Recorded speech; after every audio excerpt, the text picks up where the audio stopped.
हज़ारीबाग। मैं फैज़ अनवर, आप देख रहे हैं एचबी लाइव। 2 दिन पहले हमने दिखाया था हज़ारीबाग की सौभाग्यम का कोरिया के एक यूनिवर्सिटी में पीएचडी के लिए सिलेक्शन हो गया था फुल स्कॉलरशिप पे। आज मेरे साथ हज़ारीबाग की एक और बेटी है अंशु, जिसका सिलेक्शन आईआईटी रुड़की में हो गया है पीएचडी करने के लिए, और उसको कितना स्टाइपेंड मिलेगा वो भी जानेंगे। पहले जानते हैं अंशु से कैसे उन्होंने ये कीर्तिमान हासिल किया। बहुत बहुत धन्यवाद अंशुल एचबी लाइव में आने के लिए। आप बताइए कैसे आप आईआईटी में आपका सिलेक्शन हुआ, पहले क्या कर रही थी, कहाँ से पढ़ाई पूरी की आपने? मैंने +2 यही हज़ारीबाग से ही किया है, विवेकानंद सेंट्रल स्कूल से। उसके बाद मैंने इंटीग्रेटेड एमटेक का कोर्स किया है from central university of Jharkhand. अच्छा, सेंट्रल यूनिवर्सिटी ऑफ झारखंड कहाँ? रांची से? ब्राम्बे में। रांची में ही है, ब्राम्बे। तो ये इंटीग्रेटेड क्या होता है, इंटीग्रेटेड बीटेक क्या होता है?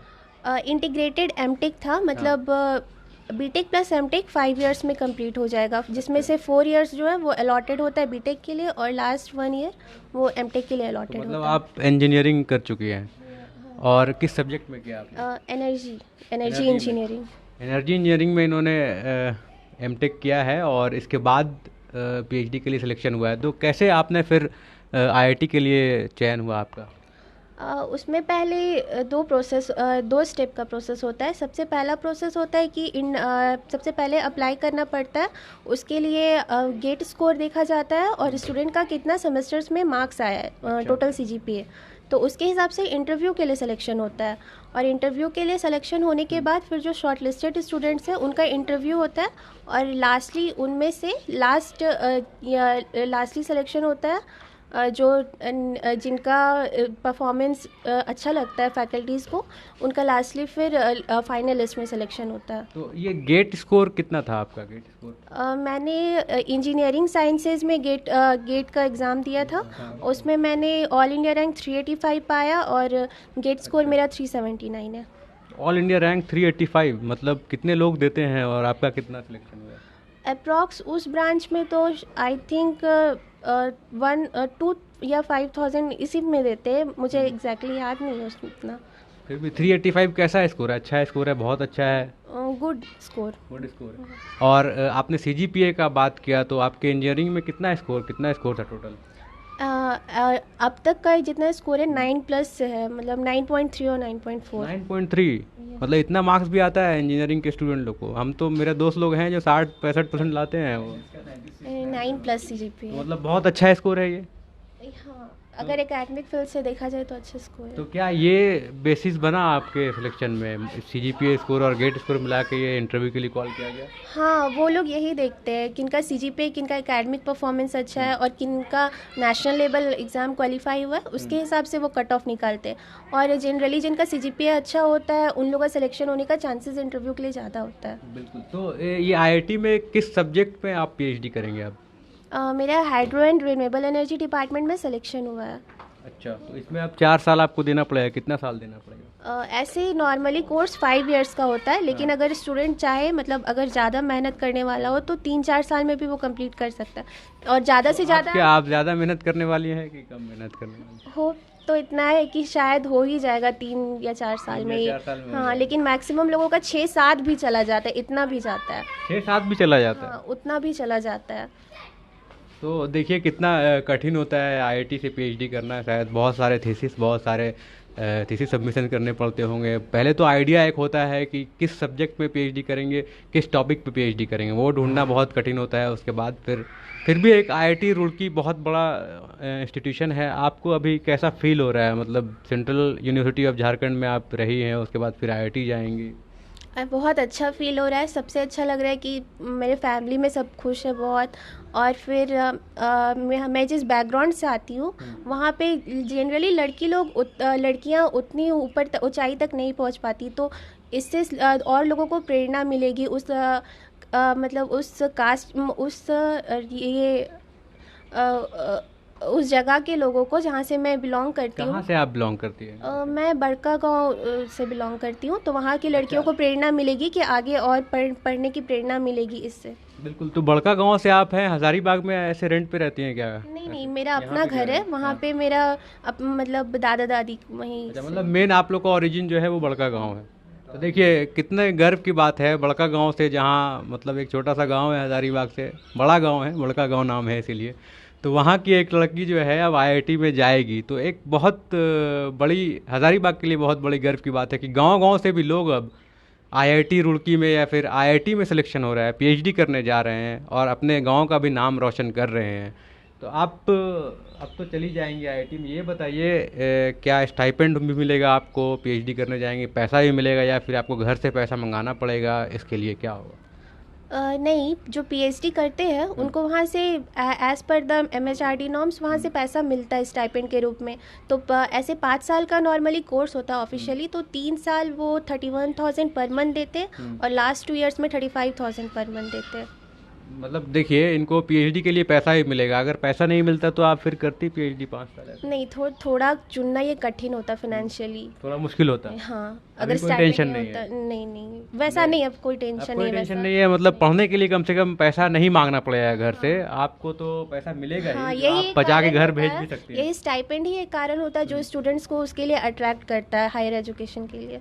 बिल्कुल बिल्कुल, बहुत सही बात कहा है इन्होंने कि स्टाइपेंड ही एक कारण होता है जो स्टूडेंट को अट्रैक्ट करता है हायर एजुकेशन के लिए, नहीं तो कहाँ 5 साल कोई और पैसा लगाएगा। इंजीनियरिंग किया, उसके बाद फिर एमटेक किया, एमटेक के बाद फिर पीएचडी करने जा रहे हैं और फिर पैसा लगता है, तो बहुत मुश्किल होता है। आइए अंशु के पापा हैं मेरे साथ, उनसे ही बात करते हैं। आज ये अंकल थोड़ा आपसे ही बात करते हैं और आप बताइए, आप पेशे से क्या हैं और क्या करते हैं और कैसे ट्रेनिंग दिया अपनी बेटी को कि आज आईआईटी तक पहुंच गई? पेशे से हम अधिवक्ता हैं, हाँ। हजारीबाग बार सिविल कोर्ट में, हाँ हाँ। है ना। और मैं बहुत गरीब फैमिली से आता हूँ, ग्राम जुगरा, प्रखंड बड़का गांव है। और बड़का गांव से बहुत कम ही लोग यहाँ आकर के अपने उच्च शिक्षा के विषय में सोचते हैं, आते हैं, घर बनाते हैं, सोचते हैं कि अब शिक्षा देंगे, लेकिन बहुत लोग ग्रेजुएशन करते करते सब शादी ब्याह कर देते हैं बच्चे लोग को।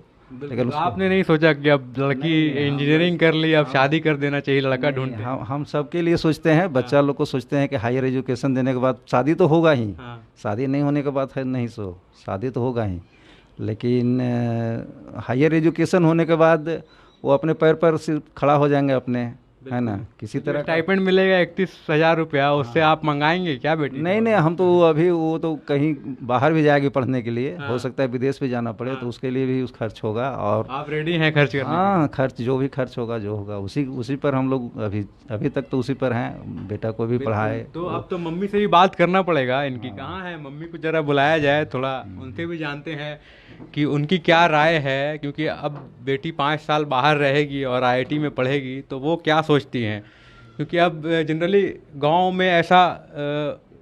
में ऐसा माहौल होता नहीं है। तो आंटी जी इतना मुस्कुराइए मत, आ जाइए, आप इधर आ जाइए। तो मेरे साथ अंशु की अभी मम्मी है, क्या नाम है आपका? सुमित्रा देवी। सुमित्रा जी, ये बताइए, बहुत खुश लग रही हैं आप, आपकी बेटी ने आईआईटी क्रैक कर लिया, बहुत बड़ी बात है। आप बताइए आपने कितनी पढ़ाई की और कहाँ तक पढ़ाई की आपने? हम 8वां पास किए, मध्यमा से फिर मैट्रिक एग्जाम दिए थे। अच्छा, तो मैट्रिक पास हैं आप? जी हाँ। क्या बात है, चलिए मैट्रिक पास है, लेकिन आपकी बेटी है पीएचडी करने जा रही है। क्या, कैसा लग रहा है आपको, क्या बोलना है? अच्छा लग रहा है, और क्या लगेगा। अच्छा लग रहा है। हाँ। तो आपको पता था आईआईटी के बारे में, कैसा होता है, क्या होता है? चर्चा होता था ना, पता चर्चा ही होता होगा। था, पता था। तो ये बेटी बताती थी आपको कि यहाँ पे एडमिशन लेना है? पेपर पढ़ते थे ना, अच्छा, पेपर पढ़ती थी, उससे घर पता में चलता था। चर्चा भी होता था। बिल्कुल बिल्कुल। और बताइए, 5 साल अलग रहेगी, आपसे दूर रहेगी, तो कैसा लगेगा यहाँ पे, क्या रहेगा?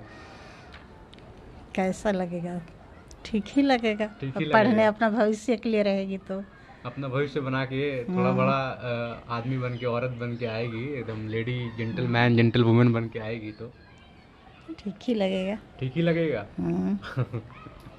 चलिए, तो यही है, देखिए बड़का गांव से ये लोग थे और बहुत छोटे परिवार से और गांव से बिलोंग करते थे, जहाँ पे एजुकेशन का उतना ज़्यादा स्तर है नहीं। तो अंशु,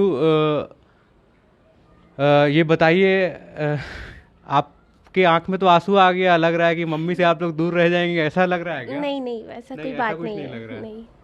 तो 5 साल और बाहर रहना है आपको अभी? हाँ, पढ़ने के लिए तो रहना ही पढ़ने पड़ेगा। के लिए रहना है। तो क्या प्रोफेसर बनना है या फिर साइंटिस्ट बनना है, क्या है में? नहीं, वो प्रोफेसर होते हैं वो भी साइंटिस्ट ही होते हैं, उनका भी रिसर्च चलते रहता है, तो हमको एकेडमिक फील्ड में ही जाना मेरा ये है, एम है। एकेडमिक फील्ड में हाँ, जाना तो है। मतलब लेक्चरर या प्रोफेसर बनना। चलिए, बहुत बहुत धन्यवाद। तो हम लोग बात कर रहे थे हज़ारीबाग की अंशु से, जिसने आईआईटी रुड़की में पीएचडी के लिए नामांकन इनका हो गया है, सिलेक्शन हो गया है, और बहुत जल्द ये 5 साल का कोर्स वहाँ से करेंगी। पहले इन्होंने सेंट्रल यूनिवर्सिटी ऑफ झारखंड से बीटेक इंटीग्रेटेड एमटेक किया, और उसके बाद फिर रुड़की निकाला। गेट में इनका रैंक 385 था ऑल ओवर इंडिया। एक बहुत बड़ी खुशी की बात है हज़ारीबाग वासियों के लिए, और बड़का गांव से ये बिलोंग करती हैं, तो गर्व की बात है हज़ारीबाग के लिए कि यहाँ की एक लड़की आईआईटी में जाके रिसर्च करेगी, उसके बाद शायद प्रोफेसर या साइंटिस्ट बनेगी। बहुत बहुत धन्यवाद। मैं फैज़ अनवर, एचबी लाइव से।